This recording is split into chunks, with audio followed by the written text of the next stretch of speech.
नरेन जी और चंदा जी ने अपनी बेटी प्रीति की शादी बहुत धूमधाम और प्यार से की थी। दोनों ने हमेशा अपने बच्चों, बेटा और बेटी को बराबर माना और उन्हें समान अवसर व अधिकार देने में विश्वास रखा। नरेन जी एक मेहनती और दूरदर्शी व्यक्ति थे।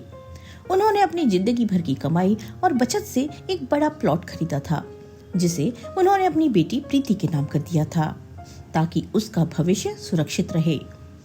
उनका बेटा राजीव और बहू श्वेता उनके साथ ही उनके छोटे से घर में रहते थे। वो घर भले ही छोटा था, लेकिन उसमें प्यार और आपसी समझ का माहौल था। फिर भी जगह की कमी के कारण कई बार असुविधा होती थी और परिवार जैसे तैसे गुजारा कर रहा था। नरेन जी की सोच हमेशा से अपने परिवार के लिए बेहतर भविष्य सुनिश्चित करने की रही।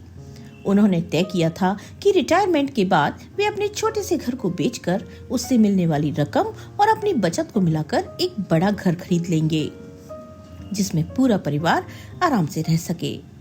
इस योजना को ध्यान में रखते हुए उन्होंने अपने बेटे राजीव से बात की और उसे एक अच्छा घर तलाशने को कहा। राजीव ने अपने पिता की इच्छा का सम्मान करते हुए कई जगहों पर घर देखना शुरू किया। काफी खोजबीन के बाद उन्हें एक ऐसा घर मिला जो न केवल बड़ा और सुंदर था, बल्कि उसमें पूरा परिवार एक साथ खुशी से रह सकता था। घर की लोकेशन, सुविधाएं और कीमत भी उनके बजट में फिट बैठ रही थी।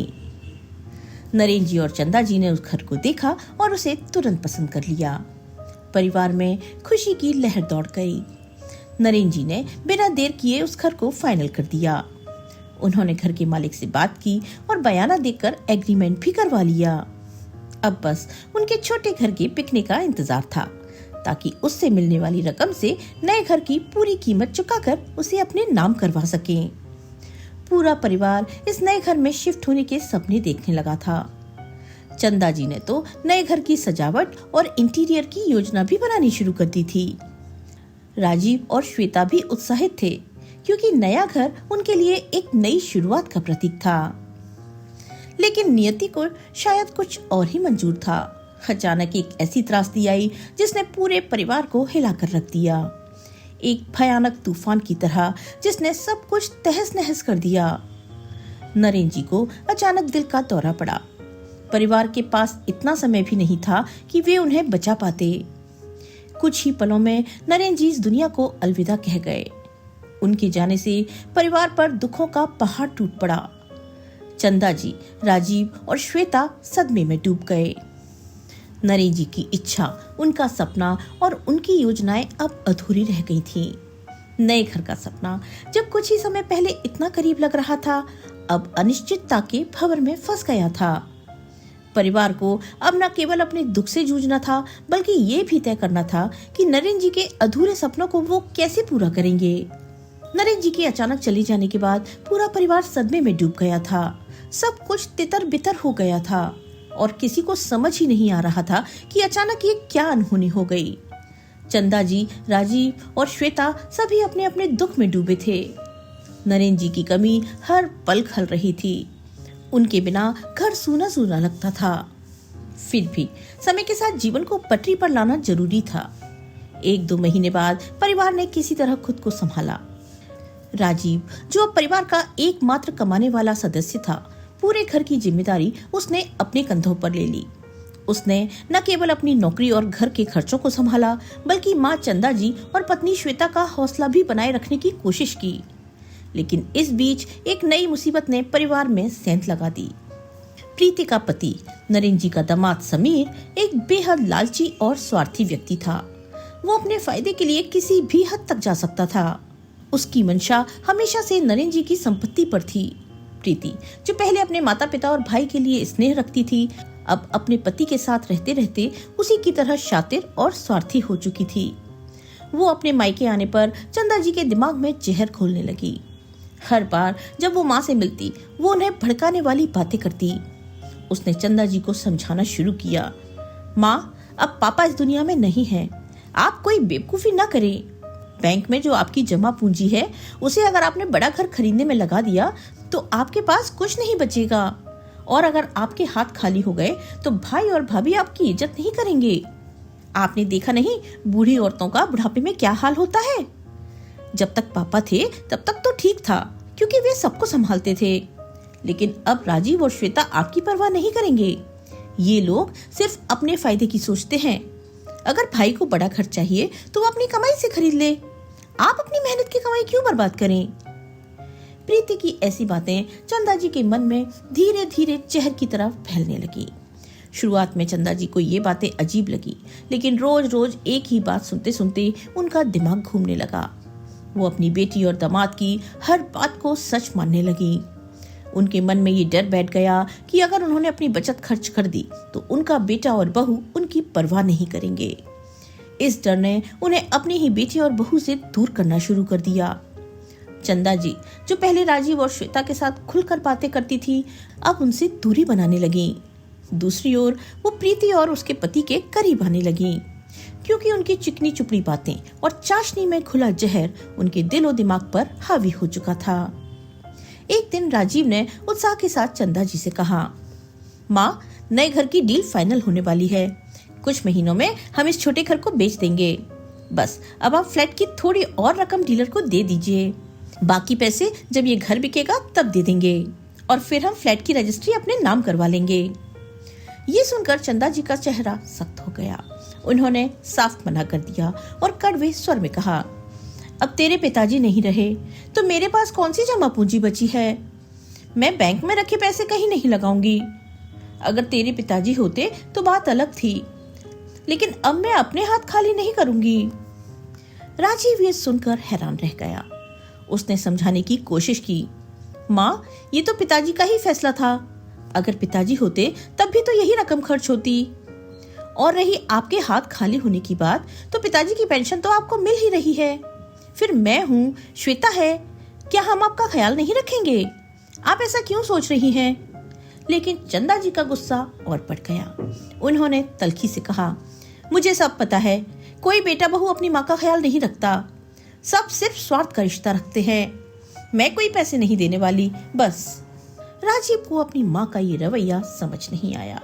वो स्तब्ध था। उसने फिर समझाने की कोशिश की, माँ, पिताजी ने तो पहले ही एडवांस में काफी पैसे दे दिए थे। अगर हम अब बाकी रकम नहीं देंगे तो वो सारा पैसा भी बर्बाद हो जाएगा। फ्लैट का एग्रीमेंट हो चुका है। अगर डील कैंसिल हुई तो हमारा नुकसान हो जाएगा। लेकिन चंदा जी के दिमाग में तो प्रीति और उसके पति ने जहर भर दिया था। वो अड़ गईं और बोली, कोई बात नहीं, पैसे जाए तो जाए, मैं बाकी के पैसे नहीं दूंगी, और ना ही इस घर को बेचने की जरूरत है। आज तक हम सब इसी छोटे घर में रहे, आगे भी रह लेंगे। और अगर तुझे ये घर छोटा लगता है तो अपनी कमाई से बड़ा घर खरीद ले। मुझसे कोई उम्मीद मत रखना। राजीव के लिए ये बात किसी सदमे से कम नहीं थी। वो समझ नहीं पा रहा था कि उसकी माँ, जो हमेशा परिवार की भलाई के लिए सोचती थी, अचानक इतनी बदल कैसे गई। उसे तो ये पता भी नहीं था कि उसकी बहन और दामाद की साजिश ने चंदा जी के मन में इतना गहरा अविश्वास पैदा कर दिया था। परिवार जो पहले एकजुट था, अब धीरे धीरे बिखरने की कगार पर था। चंदा जी का ये फैसला न केवल नए घर के सपने को तोड़ रहा था, बल्कि राजीव और श्वेता के साथ उनके रिश्ते को भी गहरी चोट पहुंचा रहा था। नरेंद्र जी के निधन के बाद परिवार पर जैसे मुसीबतों का पहाड़ टूट पड़ा था। राजीव के लिए ये समय पहले ही मुश्किलों भरा था। उसकी नौकरी से घर का खर्च चल रहा था, बच्चों की पढ़ाई का बोझ था, और ऊपर से नए घर की डील अधर में लटकी हुई थी। इतनी कम आय और जिम्मेदारियों के बीच वो लोन लेने की स्थिति में भी नहीं था। उसकी अपनी बचत इतनी नहीं थी कि वो अपनी कमाई से बड़ा घर खरीद सके। इस सब के बावजूद राजीव ने धैर्य बनाए रखा। उसने सोचा कि माँ को समझाने में अभी वक्त है, क्योंकि नए घर का एग्रीमेंट पूरा होने में कुछ महीने बाकी थे। वो माँ के गुस्से और उनकी बदली हुई सोच से दुखी था, लेकिन उसने उनसे बहस करने के बजाय शांति से उन्हें मनाने की ठानी। लेकिन राजीव की पत्नी श्वेता का गुस्सा अब सातवें आसमान पर था। उसे साफ दिख रहा था कि ये सारा खेल प्रीति और उसके पति ने रचा था। उसने राजीव से कहा, ये सब दीदी और जीजा जी की साजिश है। वे रोज मम्मी जी के कान भर रहे हैं। पता नहीं हमसे कौन सी दुश्मनी निकाल रहे हैं। पिताजी ने प्रीति की शादी में इतना बड़ा प्लॉट दे दिया था, जिसकी कीमत हमारे इस छोटे से घर से कहीं ज्यादा है, और अब जब हमारी बारी आई तो मम्मी जी को भड़का दिया। क्या हमारा पिताजी की मेहनत की कमाई पर कोई हक नहीं? श्वेता का गुस्सा जायज था, लेकिन राजीव समझ गया था कि माँ से इस बारे में बात करने का कोई फायदा नहीं। चंदा जी का दिमाग पूरी तरह से प्रीति और उसके पति की बातों से जहर बन चुका था। राजीव को ये भी लगता था कि समाज में ये धारणा आम है कि माँ के लिए बेटी ही सब कुछ होती है और बहू चाहे जितनी सेवा कर ले वो हमेशा पराई ही रहती है। इसीलिए उसने सोचा कि अब बहस और तकरार से कुछ हासिल नहीं होगा। उसने सब कुछ समय के भरोसे छोड़ दिया और फैसला लिया कि वो परिवार में और बवाल नहीं मचने देगा। उधर प्रीति और उसके पति ने अपनी शातिर चालें और तेज कर दी। वे जानते थे कि चंदा जी अब उनके प्रभाव में है। प्रीति ने रोजाना अपनी माँ को फोन करना शुरू कर दिया। सुबह शाम वो फोन पर माँ से बात करती और उनके मन में डर और अविश्वास भरने का कोई मौका नहीं छोड़ती। वो कहती, माँ अभी तो आपके हाथ पैर ठीक से चल रहे हैं, आप किसी पर निर्भर नहीं हैं, लेकिन जिस दिन आपकी ताकत जवाब दे देगी आपके बेटे बहू आपकी बहुत दुर्गति करेंगे। सब कुछ होने के बावजूद आप असहाय हो जाएंगी। मुझे तो ये सब देखकर बहुत दुख होता है, लेकिन मैं क्या करूं? हमारा घर इतना छोटा है कि मैं आपको अपने साथ नहीं रख सकती। काश मेरे पास बड़ा घर होता तो मैं आपको अपने साथ ले जाती। प्रीति की ये बातें चंदा जी के दिलो दिमाग में गहरे उतर गई। वो बार बार यही सोचने लगी कि उनका बुढ़ापा अकेलेपन और दुख में बीतेगा और उनका बेटा व बहू उनकी कोई परवाह नहीं करेंगे। इस बीच श्वेता और चंदा जी के रिश्ते भी और बिगड़ना शुरू हो गए। श्वेता ने शुरू में अपनी सास की सेवा में कोई कसर नहीं छोड़ी थी, लेकिन चंदा जी की ठंडी और रूखी प्रतिक्रिया ने उसे हतोत्साहित कर दिया। चंदा जी हर बात में श्वेता को ताने देती और उससे दूरी बनाए रखती। आखिरकार गुस्से और निराशा में श्वेता ने भी चंदा जी की सेवा करना बंद कर दिया। वो सोचने लगी कि जब सास को उसकी कोई कदर ही नहीं तो वो क्यों उनके पीछे पड़े। इस तरह घर का माहौल और तनावपूर्ण हो गया। प्रीति और उसके पति ने अपनी चाल को और पक्का किया। प्रीति अब और ज्यादा मेल मिलाप दिखाने लगी। वो रोज चंदा जी से लंबी लंबी बातें करती और उनके मन में ये बात और गहरे बिठाती कि वो और उसका पति ही चंदा जी का बुढ़ापा संवार सकते हैं।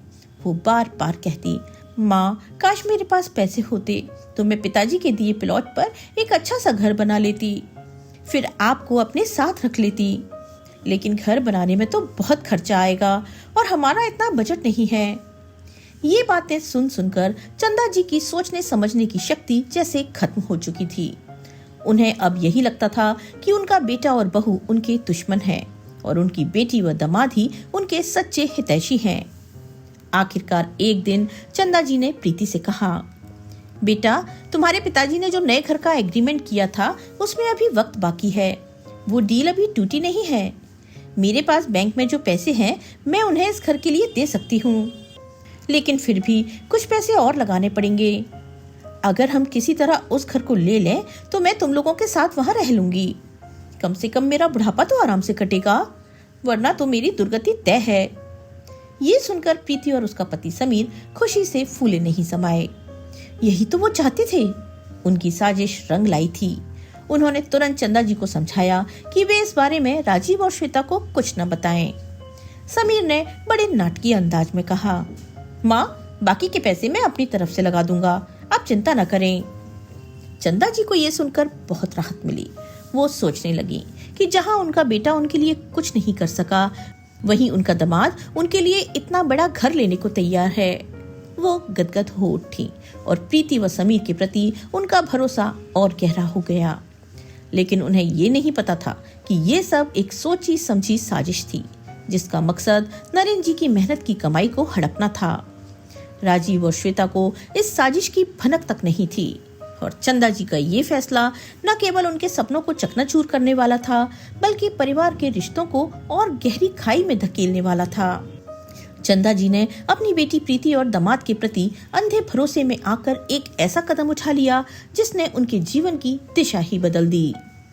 उन्होंने बैंक में जमा अपनी जिंदगी भर की मेहनत की कमाई, जो नरेंद्र जी ने बड़े जतन से बचाई थी, बिना किसी को बताए समीर को सौंप दी। समीर ने अपनी चतुराई दिखाते हुए बाकी की रकम के लिए लोन लिया और उस घर को, जो मूल रूप से राजीव, श्वेता और चंदा जी के लिए खरीदा जाने वाला था, अपने नाम पर रजिस्ट्री करवा लिया। चूंकि लोन समीर के नाम पर था, इसलिए फ्लैट की रजिस्ट्री भी उसी के नाम हो गई। चंदा जी को इस बात से कोई ऐतराज नहीं था। उनके मन में ये पक्का विश्वास था कि भले ही उनका बेटा और बहू उनका ख्याल ना रखें, लेकिन उनकी बेटी प्रीति और दामाद समीर जरूर उनका पूरा ध्यान रखेंगे। उन्हें लगता था कि समीर ने तो उनके लिए इतना बड़ा बलिदान किया है, लोन लेकर उनके लिए घर खरीदा है, तो वो उनका बुढ़ापा जरूर संवारेगा। इस सारी साजिश की भनक तक राजीव और श्वेता को नहीं थी। उन्हें नहीं पता था कि चंदा जी ने अपनी सारी जमा पूंजी समीर को दे दी है और वो घर जिसके लिए नरेंद्र जी ने इतने सपने देखे थे, अब प्रीति और समीर के कब्जे में चला गया है। एक दिन चंदा जी ने अचानक राजीव और श्वेता को बुलाया और ठंडे लहजे में कहा, मैं अब अपनी बेटी और दामाद के साथ उनके नए घर में रहने जा रही हूँ। ये सुनकर राजीव और श्वेता के पैरों तले जमीन खिसक गई। राजीव तो पूरी तरह सदमे में था। उसे समझ नहीं आ रहा था कि उसने ऐसा क्या किया कि उसकी माँ उससे इतनी नफरत करने लगी। वो बार बार सोचता कि क्या कमी रह गई थी उसकी तरफ से, जो चंदा जी को अपने बेटे पर भरोसा ही नहीं रहा। श्वेता, जो पहले ही चंदा जी के तानों और ठंडे व्यवहार से तंग आ चुकी थी, इस खबर से ज्यादा हैरान नहीं हुई। उसने देख लिया था कि उसकी सास के मन में उसके लिए कितनी कड़वाहट है। वो सोचने लगी कि अगर चंदा जी को उसकी बेटी और दामाद के साथ रहना है तो वो अब इस मामले में दिमाग नहीं लगाएगी। फिर भी राजीव का दिल टूट गया। वो अपनी माँ के इस फैसले से बेहद दुखी था और बार बार खुद को कोस रहा था कि काश उसने माँ को पहले समझा लिया होता। आखिरकार चंदा जी अपने छोटे से घर को छोड़कर प्रीति और समीर के नए बड़े और आलीशान घर में रहने चली गईं। शुरुआत में उन्हें सब कुछ बहुत अच्छा लगा। नया घर बड़ा और सुंदर था। प्रीति और समीर ने शुरू में उनका खूब ख्याल रखा। चंदा जी को लगने लगा कि अब उनका बुढ़ापा सचमुच चैन और आराम से कटेगा। उन्हें अपने फैसले पर गर्व हो रहा था कि उन्होंने अपने बेटे बहू के बजाय बेटी और दामाद को चुना। लेकिन ये खुशी ज्यादा दिन नहीं टिकी। धीरे धीरे चंदा जी को सच्चाई का एहसास होने लगा। प्रीति और समीर का व्यवहार बदलने लगा। जहां पहले वे चंदा जी की हर छोटी बड़ी जरूरत का ध्यान रखते थे, अब वे उनसे खींचने लगे। समीर को लगता था कि चंदा जी की मौजूदगी उनके लिए बोझ बन रही है। प्रीति भी अब पहले जैसी मधुर बातें नहीं करती थी। वो छोटी छोटी बातों पर माँ से झगड़ने लगी और उनकी जरूरतों को नजरअंदाज करने लगी। चंदा जी को धीरे धीरे समझ में आने लगा कि उन्होंने बहुत बड़ी गलती कर दी थी। उन्हें एहसास हुआ कि अपना घर भले ही छोटा हो, लेकिन वहाँ की गर्मजोशी और अपनापन कहीं और नहीं मिल सकता। राजीव और श्वेता के साथ रहते हुए भले ही कुछ मतभेद थे, लेकिन वहाँ उन्हें कभी ये नहीं लगा था कि वे बोझ हैं। अब नए घर में वे खुद को अकेला और असहाय महसूस करने लगी। प्रीति और समीर की असलियत सामने आने लगी थी। चंदा जी को ये भी शक होने लगा कि शायद उनकी सारी जमा पूंजी को हड़पने के लिए ही प्रीति और समीर ने इतना बड़ा खेल रचा था। उन्हें अपने फैसले पर पछतावा होने लगा, लेकिन अब बहुत देर हो चुकी थी। उनके पास ना तो अपनी बचत बची थी और ना ही वो छोटा सा घर जहां वे अपने बेटे और बहू के साथ रहती थी। चंदा जी अब अपने ही निर्णयों की कैद में थी और उन्हें ये समझ नहीं आ रहा था कि इस स्थिति से कैसे निकला जाए। दूसरी ओर राजीव और श्वेता अपने जीवन में आगे बढ़ने की कोशिश कर रहे थे, लेकिन चंदा जी के इस फैसले ने उनके दिलों में भी एक गहरी टीस छोड़ दी थी। परिवार जो कभी एकजुट था, अब पूरी तरह बिखर चुका था। चंदा जी ने अपनी बेटी प्रीति और दामाद समीर पर भरोसा करके अपनी सारी जमा पूंजी उनके हवाले कर दी थी, ये सोचकर कि वे उनका बुढ़ापा संवार देंगे। लेकिन नए घर में रहने के कुछ ही समय बाद उन्हें असलियत का कड़वा स्वाद चखने को मिला। समीर ने घर को अपने नाम पर रजिस्ट्री करवा लिया था, क्योंकि उसने लोन लिया था। हालांकि चंदा जी ने अपनी जिंदगी भर की कमाई उस घर में लगा दी थी, फिर भी उस घर में उनका कोई हक नहीं था। वे वहां मेहमानों की तरह रह रही थीं, जिसका एहसास उन्हें हर पल कराया जाता था। प्रीति की सास विमला जी, जो उसी घर में अपने बेटे और बहू के साथ रहती थी, चंदा जी को ताने मारने का कोई मौका नहीं छोड़ती थी। वे अक्सर कहती, जमाना चाहे कितना भी बदल जाए, बेटी के घर रहना समाज में अच्छा नहीं माना जाता। हर कोई मेरी तरह भाग्यशाली थोड़े ही होता है कि मुझे मेरे बेटे बहू जैसे लोग मिले। मैं तो अपने घर में आराम से रहती हूँ। लेकिन कुछ लोग इतने बदकिस्मत होते हैं कि उन्हें दामाद का सहारा लेना पड़ता है। ये ताने चंदा जी के दिल को चुभते थे, लेकिन वे चुप रहती थीं, क्योंकि उन्हें लगता था कि बोलने से बात और बिगड़ सकती है। लेकिन इससे भी ज्यादा दुख उन्हें तब होता जब विमला जी की ऐसी बातें सुनकर भी प्रीति और समीर चुप रहते।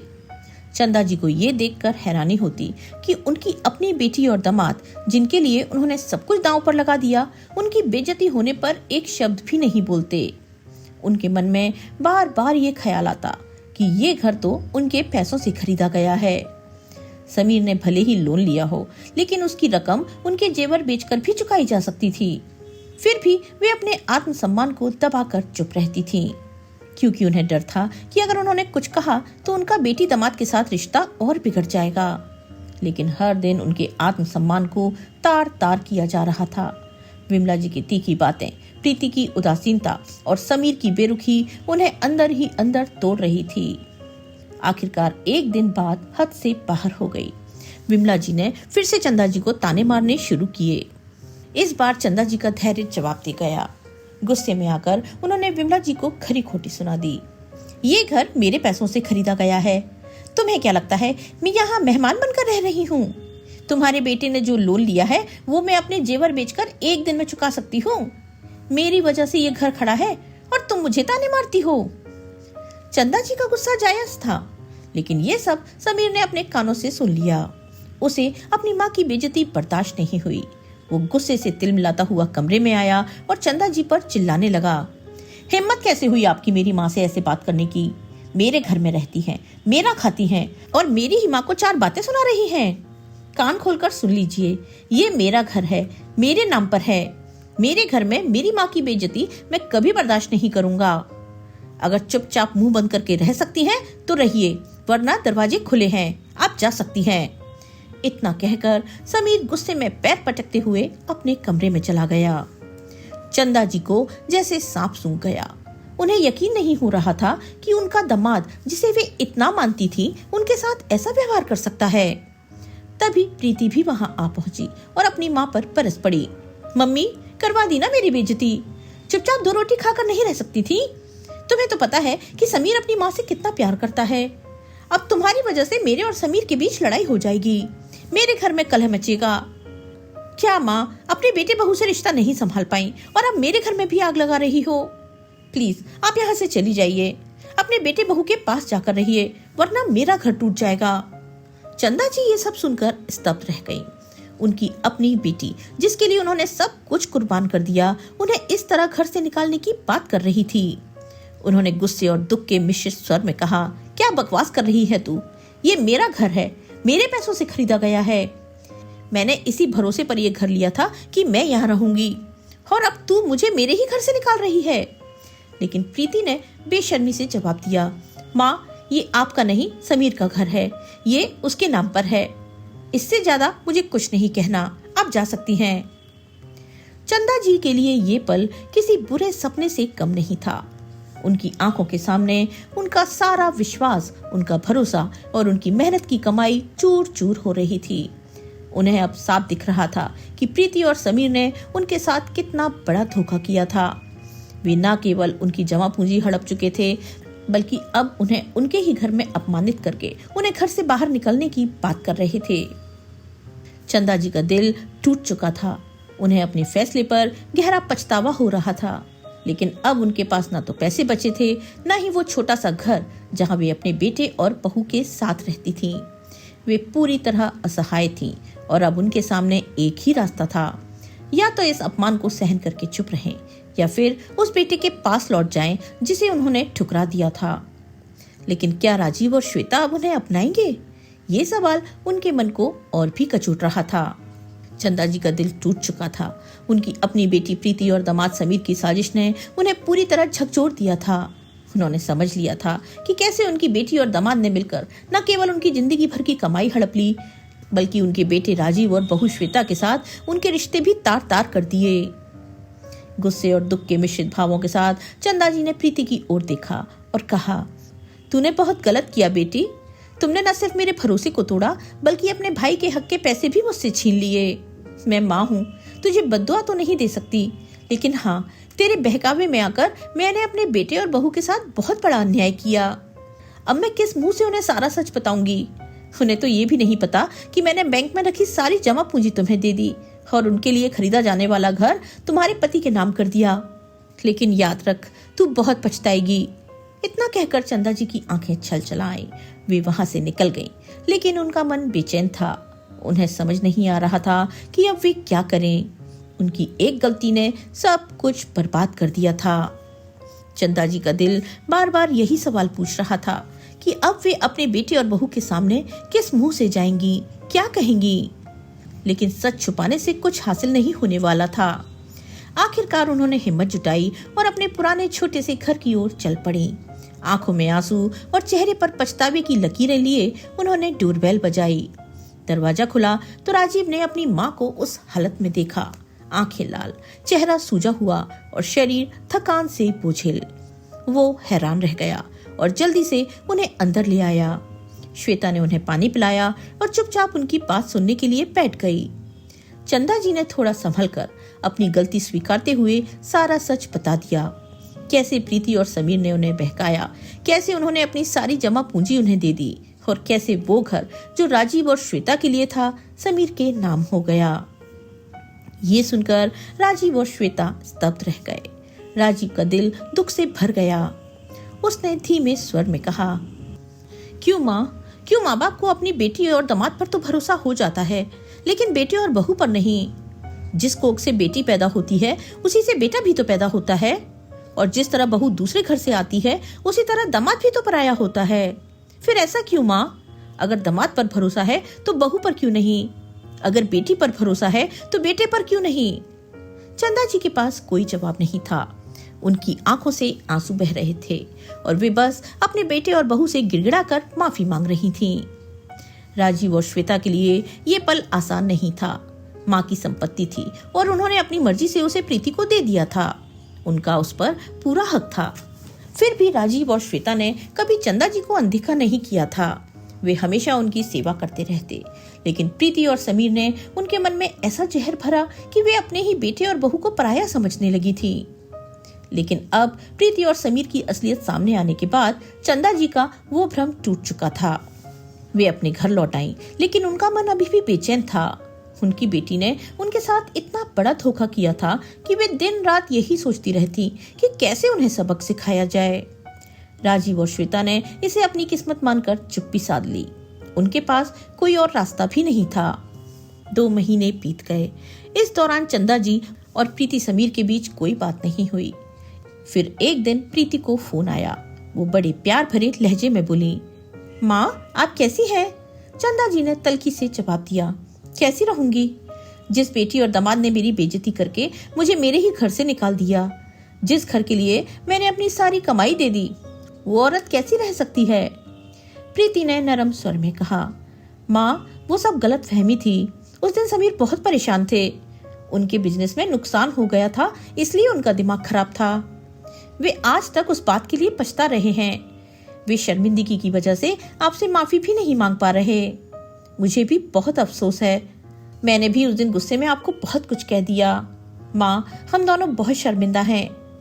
प्लीज आप वापस हमारे पास आ जाइए। मैंने अपनी सास को भी समझा दिया है और वे भी आपसे माफी मांगना चाहती हैं। अब कोई आपको कुछ नहीं कहेगा। चंदा जी को प्रीति की चाल अच्छे से समझ आ रही थी। उन्होंने जवाब दिया, बेटी तूने जो कुछ किया वो मेरे लिए काफी था। माँ हूँ, तुझसे नाराज तो नहीं रह सकती, लेकिन अब मैं तेरे घर नहीं आ सकती। उस दिन जो कुछ हुआ उसने मुझे ये सिखा दिया कि अपना घर अपना ही होता है। बेटी के घर माँ बाप नहीं रह सकते। इतना कहकर चंदा जी ने फोन रख दिया, लेकिन प्रीति ने हार नहीं मानी। उसे लगा कि बातचीत की शुरुआत तो हो चुकी है और वो धीरे धीरे माँ को मना ही लेगी। वो अक्सर फोन पर चंदा जी से बात करने लगी। प्यार भरी बातें करके उन्हें फिर से अपनी ओर खींचने की कोशिश करने लगी। वो अपने मायके नहीं जाती थी क्योंकि उसे पता था कि राजीव और श्वेता उसे खरी खोटी सुनाएंगे, लेकिन फोन पर रोज बात करती। एक दिन फोन पर बातचीत के दौरान प्रीति ने फिर कहा, माँ तो आप कब आ रही हैं हमारे पास? चंदा जी ने जवाब दिया, नहीं बेटी मैं तेरे घर नहीं आ सकती। वो घर अब तेरा ही है, आखिर तेरे पति के नाम पर जो है। हाँ मुझे इस बात का जरूर अफसोस है कि मैंने अपने बेटे के हक के पैसे भी तुझे दे दिए। लेकिन कोई बात नहीं, शायद जो होता है अच्छे के लिए होता है। मेरे बेटे के नसीब में उससे कहीं ज्यादा लिखा था और वो उसे मिल गया। अगर रिश्ते सामान्य रहते और तूने वो समीर ने बेईमानी नहीं की होती तो शायद तुझे भी कुछ फायदा होता, लेकिन तूने तो अपने फायदे के लिए इतनी बड़ी साजिश रच डाली। चंदा जी की बातों से प्रीति को कुछ समझ नहीं आया। उसने कहा, माँ साफ साफ बताइए, आप कहना क्या चाहती हैं? चंदा जी ने जवाब दिया, मैं कुछ नहीं कहना चाहती बेटी, तू खुश है ना? बस पिताजी ने तुझे प्लॉट दे दिया था और राजीव के लिए खरीदा जाने वाला घर भी तुझे मिल गया। राजीव और श्वेता तो इस छोटे से घर में रह गए, लेकिन कोई बात नहीं, जल्द ही वे भी अपने बड़े घर में शिफ्ट होने वाले हैं। कोई कुछ भी कर ले, किसी की किस्मत तो नहीं छीन सकता। ये सुनकर प्रीति के मन में खलबली मच गई।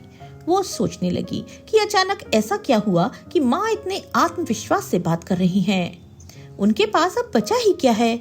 सारी जमा पूंजी तो उसने हड़प ली थी, बस थोड़े से जेवर बचे हैं जो कोई बड़ा घर नहीं खरीद सकते, और पेंशन से तो सिर्फ गुजारा होता है। राजीव की कमाई का ज्यादातर हिस्सा बच्चों की पढ़ाई में चला जाता है, फिर वे इतना बड़ा घर कैसे खरीद सकते हैं? लोन लेने की तो उनकी हिम्मत ही नहीं थी। प्रीति को शक हुआ कि जरूर कुछ न कुछ बात है। उसने समीर से सारी बात बताई। समीर ने कहा, जरूर कुछ तो हुआ है, कहीं तुम्हारे पिताजी ने कोई ऐसी संपत्ति या बचत तो नहीं छोड़ी जिसके बारे में अब पता चला हो? अगर ऐसा है तो हमारा बहुत बड़ा नुकसान है। तुम्हें किसी भी तरह अपनी माँ को मनाना होगा। समीर ने एक योजना बनाई। वो और प्रीति उस मंदिर पहुंच गए जहां चंदा जी हर रविवार को पूजा करने जाती थी। चंदा जी को वहां प्रीति और समीर को देखकर हैरानी हुई। समीर ने नाटकीय अंदाज में उनके सामने माफी मांगी। माँ जी, उस दिन मैं होश में नहीं था, पता नहीं मेरे मुंह से ऐसी बात कैसे निकल गई। मैं तो शर्मिंदगी में आपसे नजर नहीं मिला पा रहा। बहुत हिम्मत करके आपके पास आया हूँ, प्लीज हमें माफ कर दीजिए और हमारे साथ चलकर रहिए। चंदा जी ने शांत स्वर में जवाब दिया, कोई बात नहीं बेटा, जो होता है अच्छे के लिए होता है। मुझे भी अब समझ में आ गया है कि अपना घर अपना ही होता है, इसलिए मैं अब तुम्हारे घर नहीं रह सकती। हाँ, मुझे इस बात का जरूर अफसोस था कि मैंने अपने बेटे का हक तुम्हें दे दिया, लेकिन भगवान ने मेरी उस गलती को सुधार दिया। मेरे बेटे को उससे कहीं ज्यादा मिल गया। अब वो जल्द ही अपना बड़ा घर खरीद लेगा। जिसके नसीब में जो होता है वो उसे मिल ही जाता है। प्रीति और समीर ने चंदा जी को रोका और माफी मांगते हुए पूछा, माँ साफ साफ बताइए, राजीव को इतने पैसे कहाँ से मिले? चंदा जी ने जवाब दिया, बेटा अगर रिश्ते ठीक रहते तो जो खजाना राजीव को मिला उसमें से तुम्हें भी कुछ जरूर मिलता, लेकिन तुमने पहले ही इतनी बेईमानी कर ली। अब राजीव किसी भी कीमत पर तुम्हें कुछ नहीं देगा, और मैं भी किस मुंह से उससे कुछ मांगूंगी, वरना शायद मैं तुम्हें एक सोने की ईंट दिलवा देती। ये सुनकर प्रीति और समीर के होश उड़ गए। सोने की ईंट? प्रीति ने हैरानी से पूछा, माँ भाई को सोने की ईंट कहाँ से मिली? साफ साफ बताइए। चंदा जी ने कहा, वो क्या है दामाद जी, गांव का पुराना घर जर्जर होकर गिर गया था। राजीव और श्वेता वहां कुछ जरूरी सामान देखने गए थे। मलबे को हटाते समय उन्हें एक सोने की ईंट मिली जो 2 किलो से भी ज्यादा की थी। वो घर मेरे दादा ससुर का बनवाया हुआ था। शायद उन्होंने अपनी जमा पूंजी को सोने की ईंट में बदलकर दीवार में छुपा दिया था। किसी को नहीं पता था। जब घर गिरा तो मलबे में 2 ऐसी ईंटें मिली जिनकी कीमत आज करोड़ों में है। अगर रिश्ते ठीक होते तो मैं राजीव से जिद करके तुम्हें एक ईंट दिलवा देती, लेकिन अब मैं कुछ नहीं कर सकती। ये सुनकर प्रीति और समीर सन रह गए। वे सोने की ईंटों की कीमत का अंदाजा लगा रहे थे। उन्हें समझ आ गया कि असल घाटा अब उनका ही हुआ है। वे किसी भी कीमत पर वो ईंट हासिल करना चाहते थे, लेकिन चंदा जी ने साफ मना कर दिया। एक दिन प्रीति और समीर हिम्मत करके चंदा जी के घर पहुंच गए। राजीव उन्हें देखकर अनदेखा करने लगा, क्योंकि वो उनसे कोई बात नहीं करना चाहता था। लेकिन प्रीति ने उसका हाथ पकड़ लिया और बोली, भाई मुझसे गलती हो गई, मैंने माँ की फिक्र में ये सब किया। मुझे वहम हो गया था कि तुम और भाभी माँ का ख्याल नहीं रखोगे। समीर ने भी कहा, हाँ साले साहब, हमसे गलती हुई, लेकिन अब हमें अपनी गलती का एहसास हो गया है। प्रीति ने इमोशनल ब्लैकमेल शुरू किया, भाई बचपन में हम कितना लड़ते थे, लेकिन कभी इतना नहीं रूठे कि बात बंद कर दें। हमने जो किया वो माँ की फिक्र में किया, लेकिन अब हम अपनी गलती सुधारना चाहते हैं। हम सारे कागजात लाए हैं, वो घर हमने खाली कर दिया है। चलो अभी उसे तुम्हारे नाम कर देते हैं। राजीव को इससे बेहतर मौका और क्या चाहिए था। वो खुशी खुशी उनके साथ गया और घर की रजिस्ट्री अपने नाम करवा ली। समीर ने बाकी का लोन भी चुकता कर दिया था, इसलिए राजीव को अब कोई चिंता नहीं थी। एक हफ्ते बाद वो अपनी माँ और श्वेता के साथ नए घर में शिफ्ट होने वाला था। चंदा जी ने प्रीति और समीर को फोन करके बुलाया। वे खुशी खुशी आए, ये सोचकर कि अब सब ठीक हो गया है और उन्हें सोने की ईंट मिल जाएगी। चंदा जी ने उन्हें देखकर मुस्कुराया। राजीव ने कहा, दीदी रिश्तों में कुछ गलतफहमियां हो गई थीं, लेकिन आपने सब ठीक कर दिया। अब हमारे बीच कोई शिकवा नहीं। आज हम उस घर में शिफ्ट हो रहे हैं। पिताजी की संपत्ति अब भाई बहन में बराबर बट गई। प्रीति ने मौका देखकर कहा, हाँ भाई, लेकिन सारी संपत्ति अभी बटी नहीं। माँ ने बताया कि तुम्हें गांव में सोने की 2 ईंटें मिली हैं, उनमें से एक पर तो हमारा हक बनता है। राजीव मुस्कुराया और बोला, बिल्कुल, तुम्हें तुम्हारा हक मिलना चाहिए। उसने एक भारी थैला प्रीति की ओर बढ़ाया। प्रीति ने उत्साह में थैला उलट दिया, लेकिन उसमें से एक साधारण ईंट गिरी। राजीव ने कहा, दीदी गांव के घर में मुझे सिर्फ ये टूटी फूटी ईंटें मिली थी। मैंने 2 ईंटें रख ली थी, एक मैंने रखी और एक तुम रख लो। ये हमारे पूर्वजों की संपत्ति है। प्रीति हैरानी से चंदा जी की ओर देखने लगी। चंदा जी ने आगे बढ़कर कहा, क्यों बेटी, क्या तुमने और समीर ने सोचा था कि भगवान ने सिर्फ तुम्हें ही दिमाग दिया है? तुमने मुझे धोखा दिया, लेकिन मैंने उसी दिन ठान लिया था कि इस बार खेल तुम नहीं, मैं खेलूंगी। मैंने अपने बेटे और बहू को उनका हक दिलवाया और तुम जैसे शातिरों को सबक सिखाया। तुम्हें तुम्हारा जवाब मिल गया। अब निकलो मेरे घर से। ये घर मेरा है और वो नया घर मेरे बेटे बहू का है। मैं अब उनके साथ आराम से रहूंगी। मुझे पूरा भरोसा है कि वे मेरा ख्याल रखेंगे। धोखे की शुरुआत तुमने की थी और अंत मैंने किया। अब मुझसे कोई उम्मीद मत रखना। मेरे सारे जेवर मेरी बहू को मिलेंगे और ये घर भी राजीव के नाम होगा। अगर तुमने बेईमानी नहीं की होती तो शायद मैं तुम्हें कुछ देती, लेकिन अब तुम्हें कुछ नहीं मिलेगा। माँ हूँ, बद्दुआ नहीं दूंगी, लेकिन अब तुमसे कोई रिश्ता भी नहीं रखूंगी। अब निकल जाओ यहाँ से। प्रीति और समीर के पास कोई जवाब नहीं था। उनकी चाल उसी जाल में फंस गई थी जो उन्होंने खुद बुना था। राजीव और श्वेता मुस्कुराते हुए उन्हें देख रहे थे। राजीव ने कहा, दीदी भाई बहन का रिश्ता इतना प्यारा होता अगर तुमने चालाकी नहीं की होती, लेकिन जिस दिन तुमने हमें धोखा दिया उसी दिन ये रिश्ता खत्म हो गया था। हमने सिर्फ नाटक किया ताकि हमें हमारा हक मिल जाए। अब तुम जा सकती हो। इतना कहकर राजीव ने दरवाजे की ओर इशारा किया। प्रीति और समीर खाली हाथ शर्मिंदगी से सिर झुकाए वहां से चले गए। चंदा जी, राजीव और श्वेता अब अपने नए घर में खुशी खुशी शिफ्ट हो गए। चंदा जी को अब समझ आ चुका था कि रिश्तों में भरोसा सोच समझकर करना चाहिए। उन्होंने सीख लिया था कि बेटी और दामाद को बेटे और बहू से बढ़कर नहीं मानना चाहिए। ये कहानी एक सबक थी। हर बेटा बहू बुरे नहीं होते और हर बेटी दामाद अच्छे नहीं होते। आज का जमाना बदल चुका है। अपनी मेहनत की कमाई और संपत्ति को हमेशा अपनी समझदारी से संभालें, क्योंकि बुढ़ापे में आपका सबसे बड़ा सहारा आपकी अपनी बचत और विवेक है। रिश्तों में प्यार बनाए रखें, लेकिन भरोसा तभी करें जब वो उसका हकदार हो। चंदा जी ने न केवल अपनी गलती सुधारी, बल्कि अपने धोखेबाज बेटी दामाद को ऐसा दंड दिया कि वो हर धोखेबाज के लिए एक मिसाल बन गया। उनके इस सबक ने न सिर्फ उनके परिवार को फिर से जोड़ा, बल्कि ये सिखाया कि सच्चाई और न्याय का रास्ता भले ही मुश्किल हो, लेकिन वो हमेशा जीतता है। दोस्तों, आपको आज की ये कहानी कैसी लगी? लाइक और कमेंट करके जरूर बताएं। अगर आप हमारे चैनल पर पहली बार आए हैं तो चैनल को सब्सक्राइब करना बिल्कुल ना भूलें। मिलते हैं एक नई कहानी के साथ।